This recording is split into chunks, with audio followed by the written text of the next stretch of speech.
Okay, so Call of Duty World at War, released November 11th, 2008. This game really changed my life. I remember the first time that my brother brought this game home from college. He brought home an Xbox 360, his HP monitor, and a copy of Call of Duty World at War.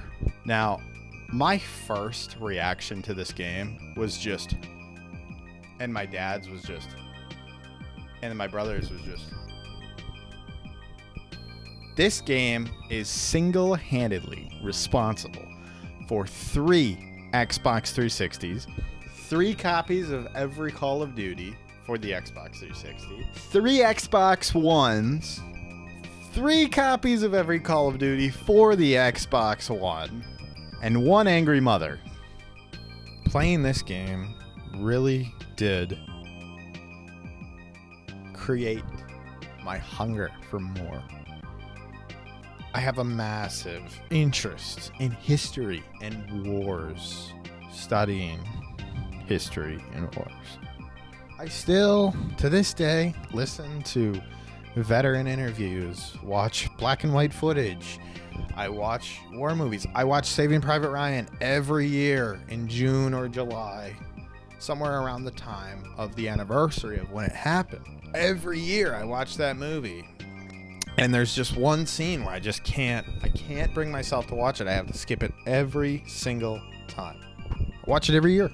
My love for history, guns, and war isn't the only thing that Call of Duty World at War is responsible for, but rather a new interest in online gaming. Something that I had been familiar with, but also was different now. Everyone I went to school with had an Xbox 360. Everyone I went to school with had Call of Duty. Coming home off the bus, seeing my dad playing his Xbox 360, my first thing wasn't homework or what's for dinner. It's when do I get to play? I remember some of the best times of my life were playing Call of Duty with people I went to school with. My dad, my brother, my brother's friends, my cousin. Some of my favorite memories are within Call of Duty World at War.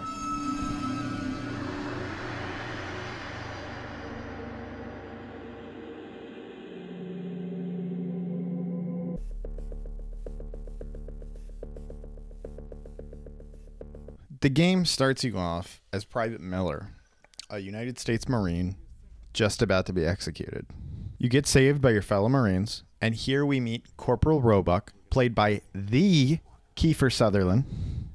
We grab a rifle, and it's time to tear this place apart. Grab a rifle. We're gonna tear this place apart.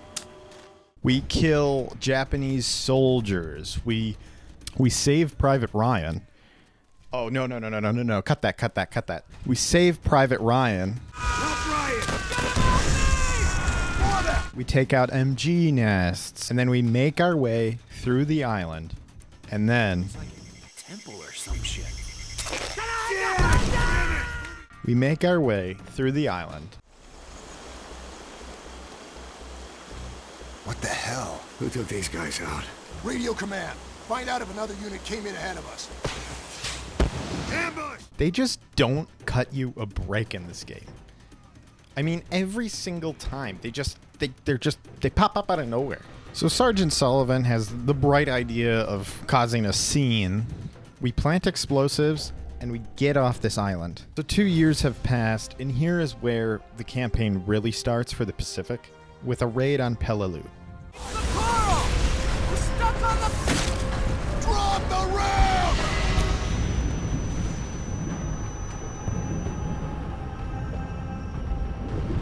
So we get to the beach, and then... What's that? No.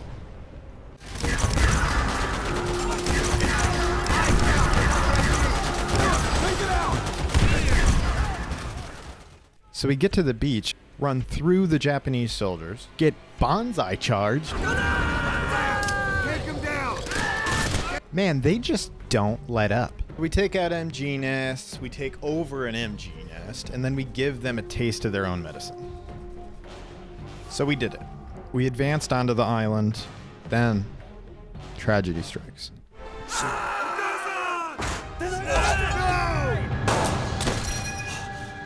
no! Hold on! You're gonna be okay! Corpsman! We lose Sergeant Sullivan. You just never saw it coming. I still can't believe it. Most solid, dependable, and courageous Marine we've ever known. Blink of an eye. Gone. Now it's down to me. And me alone. To lead these men, my brothers, safely through this campaign. Hard landing starts you off in a river. And then, I mean, right away... He's all snarled up on something. Shit! Grenade! Yeah, the Japanese were brutal. We work our way through enemy lines.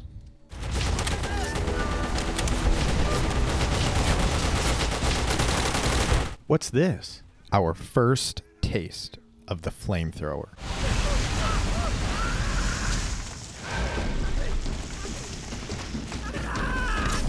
This weapon is absolutely brutal. So we get ambushed.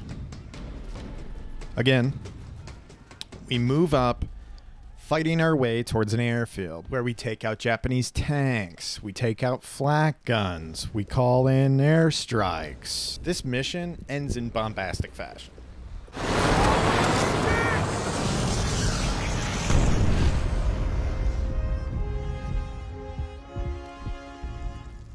Yes, sir. The airfield has been held. Repeat, the airfield has been held. If you thought that this game was dark and gritty already, take another look.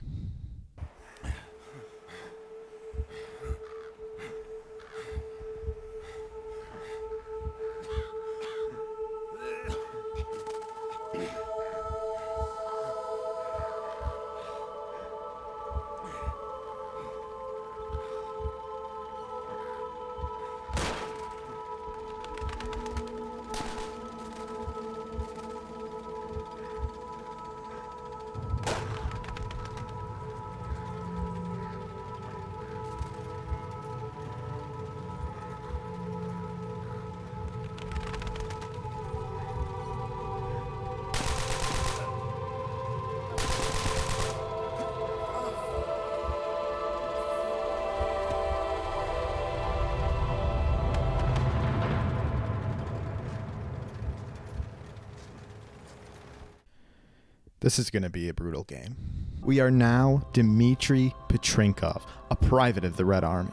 This mission is the introduction of the Eastern Theater in this game. Playing two different sides of the war, it was just such a crazy thing to experience. But it is something that we've seen before, right?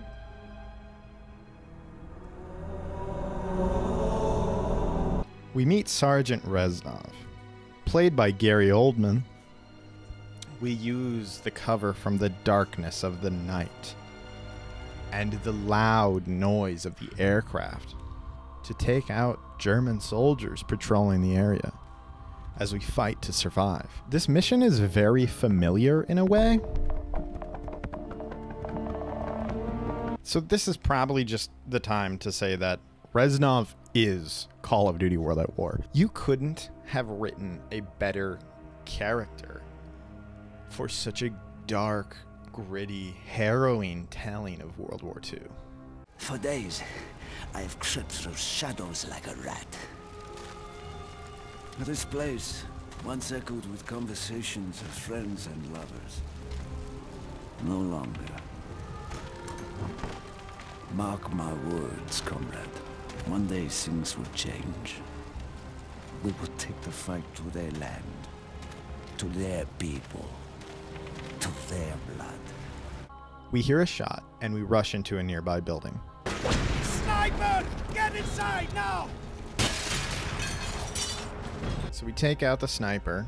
We move further through the building as Reznov spouts dialogue. So we move... Okay. They are trying to burn us up! Stay low! Try not to breathe! So now we make our way through a burning building. Here,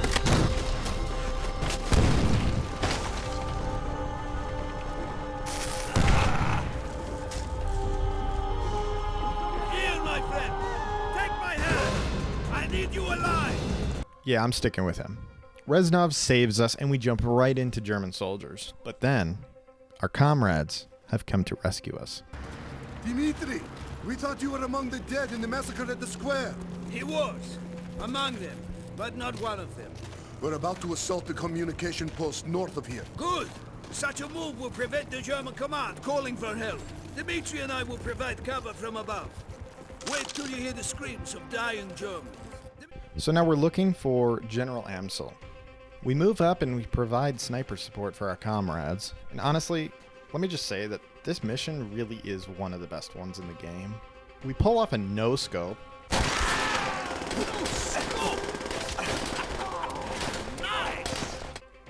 Reznov agrees. We get to General Amsel, and then we see the true side of Reznov. Now here, you're met with your first choice. You can either take his orders and let your comrades die while killing General Amsel, or you can try to save your comrades. They die anyway, and Reznov calls you an idiot. So we take the easy route and we just kill the general. Now we make our escape. Into the river, Dimitri! It is our only chance! Go!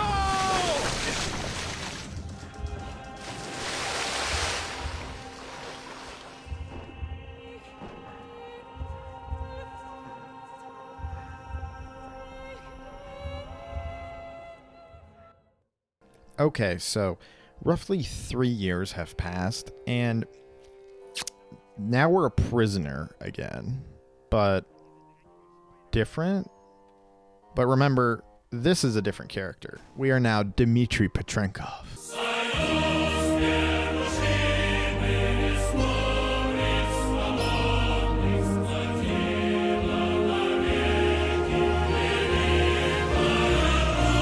So here we meet Chernov, and we're met with another choice. This game does love to give you choices. Chernov! I am not hearing gunshots! There is no point, Sergeant. They are already bleeding to death. Then maybe our friend will help them bleed faster.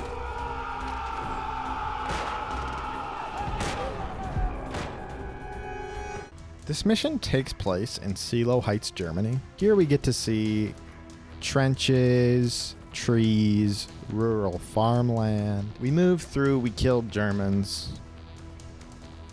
That's pretty much it. Okay. Burn 'em Out puts you back as Private Miller in the Pacific. It is a short little detour mission, but it just shows you how bad close quarters combat could be. This mission does a really good job of showing you how brutal the flamethrower was. It is said that roughly 5% or so of flamethrower users in World War II survived. That's very low. Roll the clip.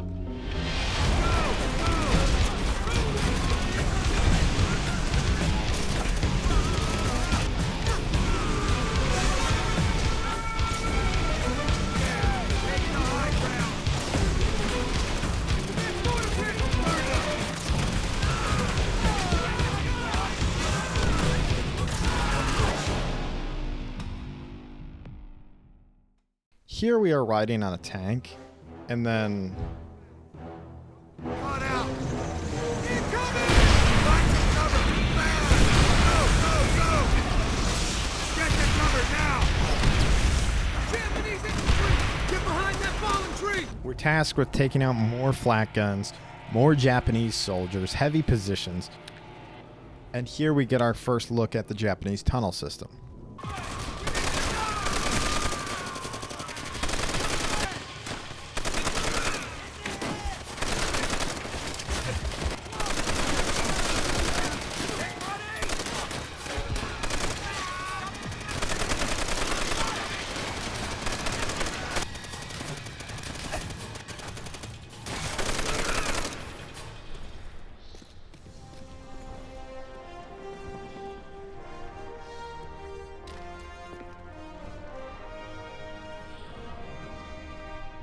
Call it in. Damn it. How many Marines did we lose taking this rock? Already too many. Relay the message to Major Gordon. The artillery on the point has been knocked out. Yes, sir. Back with the Soviets, we are now driving a tank. Not gonna lie, this mission does feel a bit arcadey and not as realistic as I would like, as the tank tactics aren't entirely realistic, but also just the way that it, like I said, it feels arcadey. However, it does a good job of what it needs to, and it puts the player in a different position in a different environment. We even see the use of a flamethrower on a tank, which is very interesting. So we go through the Germans, and then we hop on the next train to Berlin. The Germans will truly see what they have unleashed. In the midst of all the blood, the bullets, and the dead, I found that an old friend was still very much alive. Dmitri Petrenko. I saw this man cheat death, time after time at the siege of Stalingrad. As long as he lives, the heart of this army cannot be broken. He makes us all proud.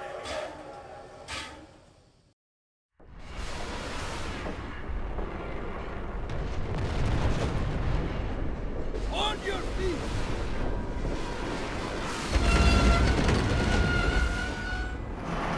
On the Fuhrer's birthday, a barrage of Katyusha rockets will tear Berlin to pieces with your bullets, with your bayonets, with your bare hands. Do the same to their wretched soldiers!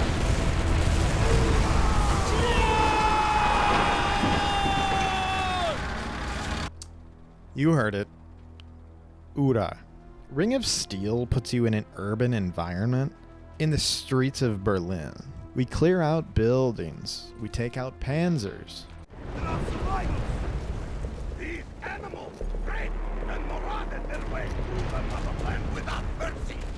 They deserve none in return! Move, you pigs! Face us, you cowards! Die! Bitte!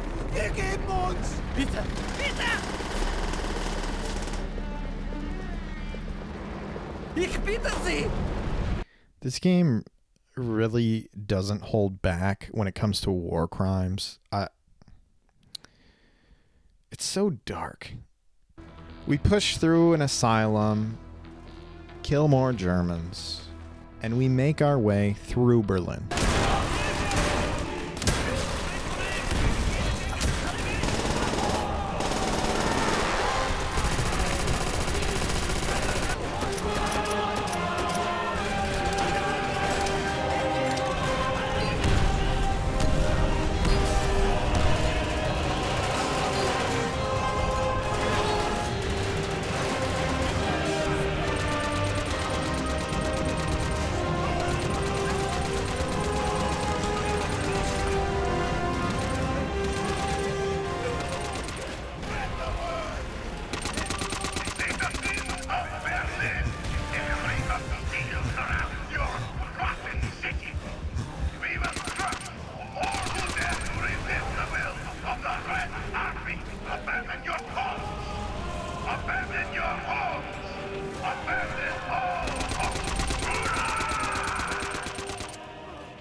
Töten Sie mich nicht! Mercy, you do not deserve mercy! What mercy did you show to our people? Die. Wait!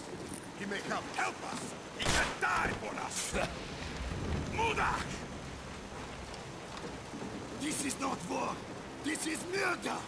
Eviction. We start off on the top of this building and we move down through it, killing more and more Germans, as it seems that the war is just never going to end. We take the fight back to the streets of Berlin, pushing the Germans back until they have nowhere to go. Now, this is the first time we do see inclement weather, and now it's not crazy, but you do kind of get a sense of how cold the rain felt and how it added to the battle. And once again, we are met with a choice. What is going on? These men are trying to surrender! Look around you, Chernov. Do you think these men will be denied their revenge? That comes only two ways. Fast or slow. You can either shoot the Germans, or you can burn the Germans. Now, I chose not to participate, and Reznov burned them anyway. You should have shot them, Chernov. It's only cruel to prolong an animal's suffering. So that's now on my conscience. We make our way down to the metro, fight more Germans. Now, this is a little interesting as you get a taste of a weird environment where it's kind of close quarters, but then they can also shoot you from the side, and it's like, it's just bullets everywhere. We push the Germans back even further, and as we get into a standoff, you hear...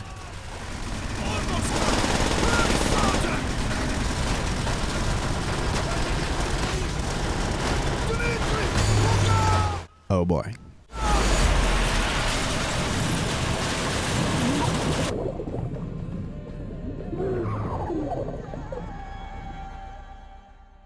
Now it's time for one of my favorite missions in this game. Black Cats. It starts you off as Petty Officer Locke. No, not that Locke. You are aboard a PBY Catalina, which is an amphibious aircraft. So cool. So cool. I love air and I love water. When you put them together, so cool. Ugh.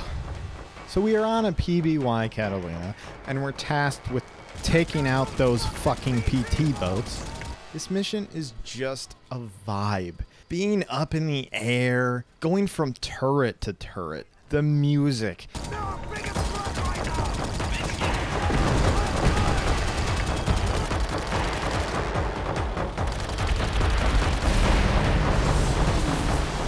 So we're tasked with taking out those...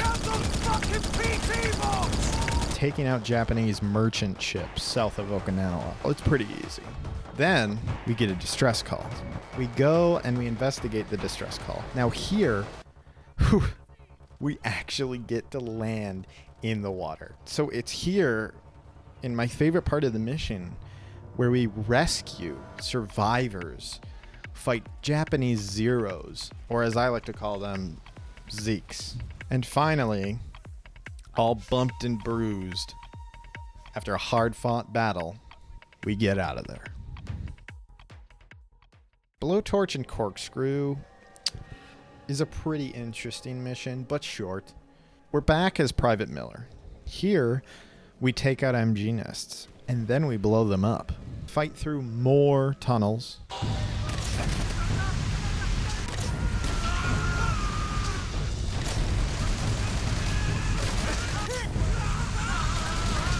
And go against all odds in close quarters combat to find out that we don't have any reinforcements. Look on the bright side. After this, you boys will probably get relieved and be on the boat. Yeah? That's what we thought after Peleliu. Breaking Point is another fun mission. This takes place in a raid on Shuri Castle. So we start low on ammo and supplies, and we get some airmail. So we stock up on supplies and... Shit! Sniper fire! Where the hell are they? yeah, these guys just don't quit. The Japanese have increasingly thin numbers, growing more desperate than ever. More bonsai charges. More grenades. More bonsai charges. More bonsai charges. There's even a fun little detail in this mission, as some of the Japanese soldiers can be seen wearing glasses. As the Japanese truly were desperate towards the end of the war, requirements to fight were just being lowered. They were desperate. They needed people. So anyway, we are trying to make a push to Shuri Castle to finally put an end to this war. So finally, we make our way to the front of the castle. And we're met with another choice. On the ground, now! Keep those hands up! Shit!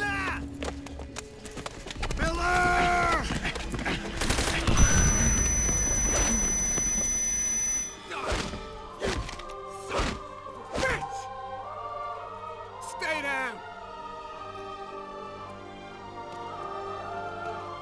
Roebuck! Well, we have to fix this. Miller! They killed the Sarge! So we take a grenade that takes us 88 miles per hour back to the future. Wait a minute, Doc. Are you telling me that you built a time machine? Out of a Grenade? No, but in all seriousness, back when I was younger, I always got the sad Roebuck ending. Even though, you know, the characters aren't super in-depth, you do kind of feel something. You feel a little bit. You feel like, you know, this is the guy. Here's a guy with that's carried you through the whole Pacific Theater, and he's the one commanding you, telling you what to do, the narrator of the story, essentially. So it does hit a little bit when he goes down. And I mean, it hits way harder than losing Polanski. I mean, nobody cares about Polanski. So you call in air support and you take Shuri Castle. This is the end of the Pacific Theater story in this game.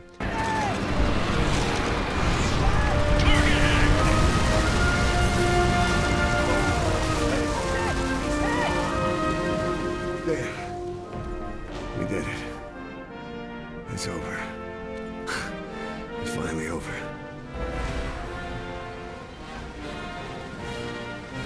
Everything that was asked of us, we've done. Every night, we lay in a filthy foxhole praying the enemy won't slit our throats. Every day, we've spent crawling through the mud and the dirt while bullets whistle all around. This is the enemy's last stand. When we take Shuri Castle, we go home. All of us.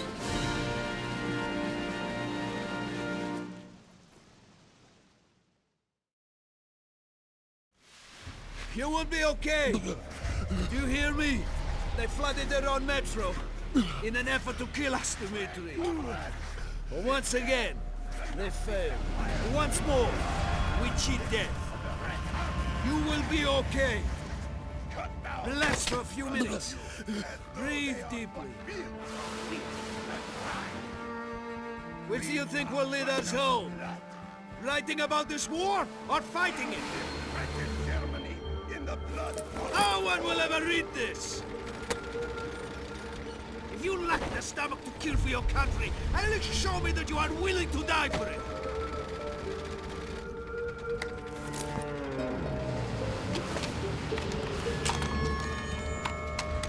Heart of the Reich is the beginning of the end. This mission goes hard.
Someone should do this. This game really is brutal. It's dark. We lose Chernov, and we proceed to the next mission. The final mission of this game. The path towards our glorious victory has been a journey of blood and brutality. All of it has been necessary.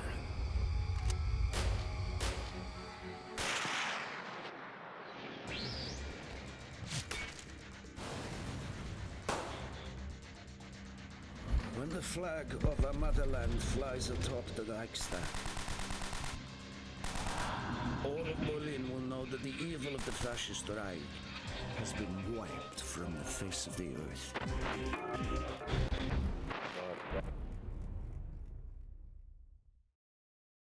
Downfall.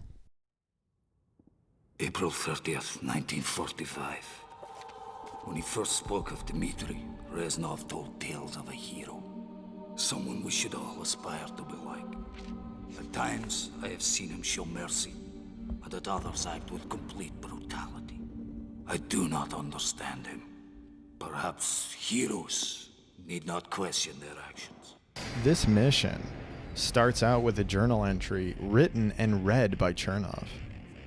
It varies depending on what decisions you've made as Dmitry Petrenkov. I do really like when games do this. Now, this isn't some broader aspect where, it changes the whole outcome of the game, but it does do a pretty good job of immersing you into that world, making your decisions feel like they matter. You can feel a certain weight on your shoulders based on the choices you've made. So we enter the Reichstag. Another brutal battle ensues. We fight a lot of Germans in this mission, and you can just see they're beaten up. I mean, they got bandages on their arms, their heads. They are reaching the end. We see another horrible sight. Push! Being held from the other side. I need help!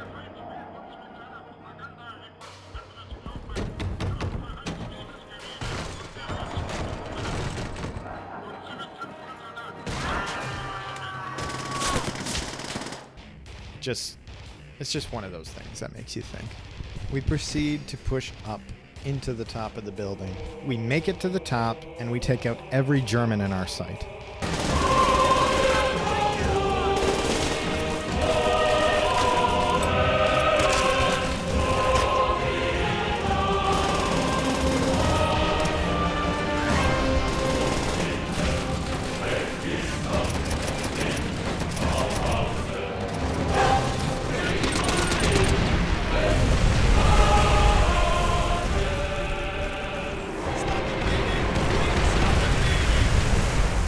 We grab our flag and we move forward to plant this thing at the top of the Reichstag. They have nowhere to go. Move up. Clear a path for the flag. Claim our victory.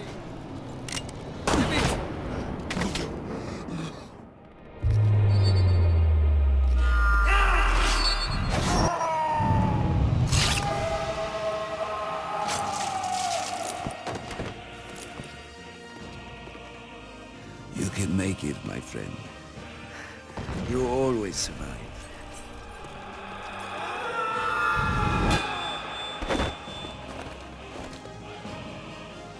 The honor should be yours.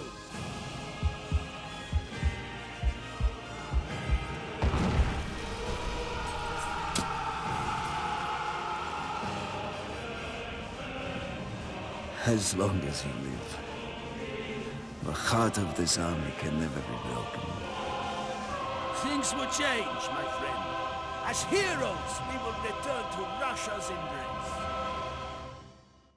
As we sit with what we've just endured in this campaign,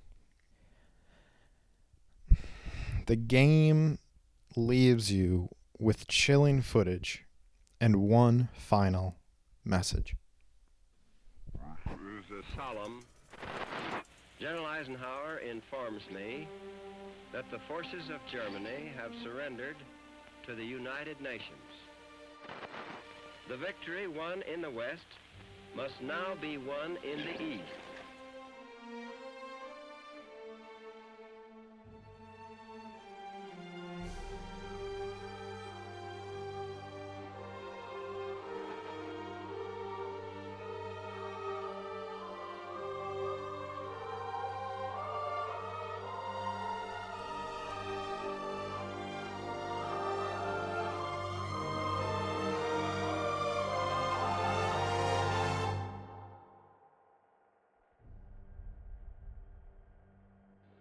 gathered here representatives of the major warring powers to conclude a solemn agreement whereby peace may be restored. It is my earnest hope, and indeed the hope of all mankind, that from this solemn occasion a better world shall emerge out of the blood and carnage of the past. A world founded upon faith and understanding. Of man and the fulfillment of his most cherished wish of freedom, tolerance, and justice.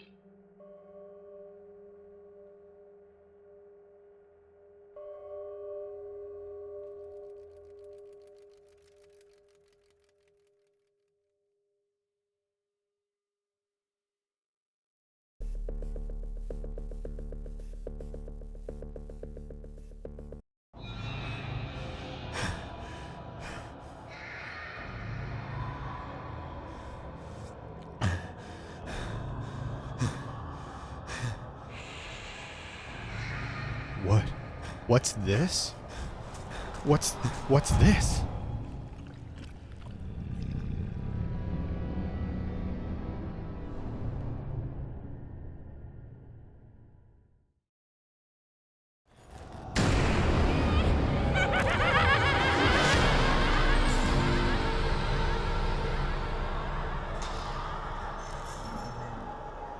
World at War introduced zombies as a series first survival mode. Treyarch originally built zombies as a separate project, not something meant for the main release. It was nearly cut entirely before launch. Once it was officially added as a hidden post-credits gem, it absolutely exploded in popularity. It became one of the franchise's most, if not arguably the most, iconic mode of all time. It introduced a new core gameplay loop. Survive endless rounds, board windows, buy weapons, and fight increasingly stronger undead. We had maps like Noctur und Toten, Verrucht, Shinonuma, and who could forget the birth of the Pack-a-Punch in Der Reese. These maps became foundational, setting up for a mode that would continue far into the future, full of twisting storylines that just too much to get into right now. I don't have time for this. Zombies would go on to become a recurring mode in the Black Ops series, even being a part of games that weren't made by Treyarch. Other Call of Duties made by other companies. Verrucht, always going to hold a special place in my heart. My brother and I, we played this map like it was nobody's business. We always had the same strategy, and it never got old. It never got old. We would sit in the same spot, watch the same windows, and just see how long we could survive. And that was all it was about at the time. It was just so basic, but it was so fun and new. And it was something so different at the time. Playing zombies online with randoms was up and down all the time. You either carried them or got carried. And let's be honest, most of the time we were just fighting with them because they were stealing your kills, they're stealing your freaking points, they're stealing... I mean, come on, let's be real here. Online gaming was just... it didn't even peak yet. And it was just... You either were best friends with your teammates or mortal enemies. Online and co-op was just such an experience. You could revive each other. You could share points. You could survive together longer than you could solo most of the time. In the end, Zombies wasn't just a bonus mode or a late night experiment. It became the heartbeat of a whole new Call of Duty era. What started as a hidden surprise and World at War grew into a global phenomenon. Overall, I still play zombies to this day. I love it here.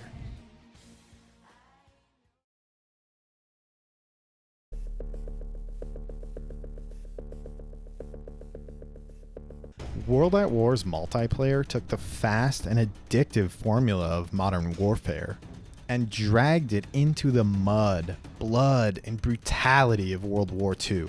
It wasn't just a follow-up to COD 4. It was Treyarch proving that they could build a multiplayer identity of their own.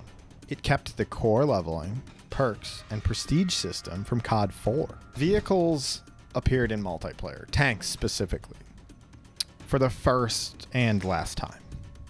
The combat felt brutal. Limbs could be blown off. Flamethrowers could set entire squads on fire. We had an insane choice of weapons from the World War II era. We saw the PPSH, the MP40, the Mosin Nagant, the Type 99 Arasaka that may or may not be a family heirloom that I haven't shot yet that I would absolutely love to shoot one day.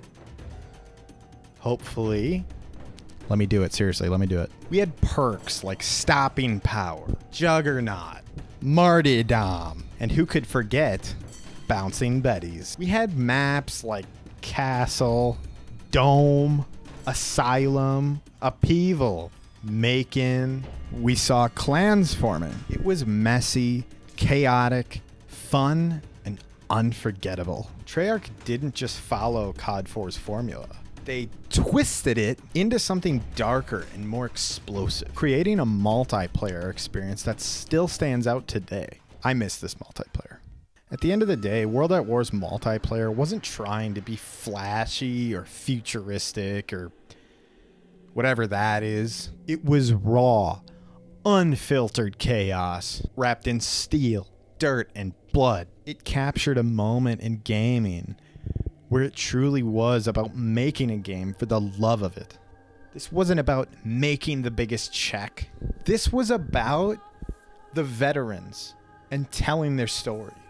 Overall, this game is a masterpiece with a story that makes you feel unsettled like a soldier in World War II. Storytelling and set pieces so good that you feel patriotic for a different country that probably shouldn't feel patriotic for. Not controversial. There's no problem. There's no problem. There's no problem. A bonus mode in Zombies that shaped the future of Call of Duty and the minds of fans. Every match of multiplayer felt like a story. Every prestige felt earned. And every late night lobby was its own vibe. Treyarch didn't just make a campaign, a zombies mode, a multiplayer. They carved out a legacy, a path for the future. And for those of us who were there, grinding through the mud and the mayhem, World at War will always be more than just a game. It's a piece of who we are as players. And that is why Call of Duty World at War is unforgettable.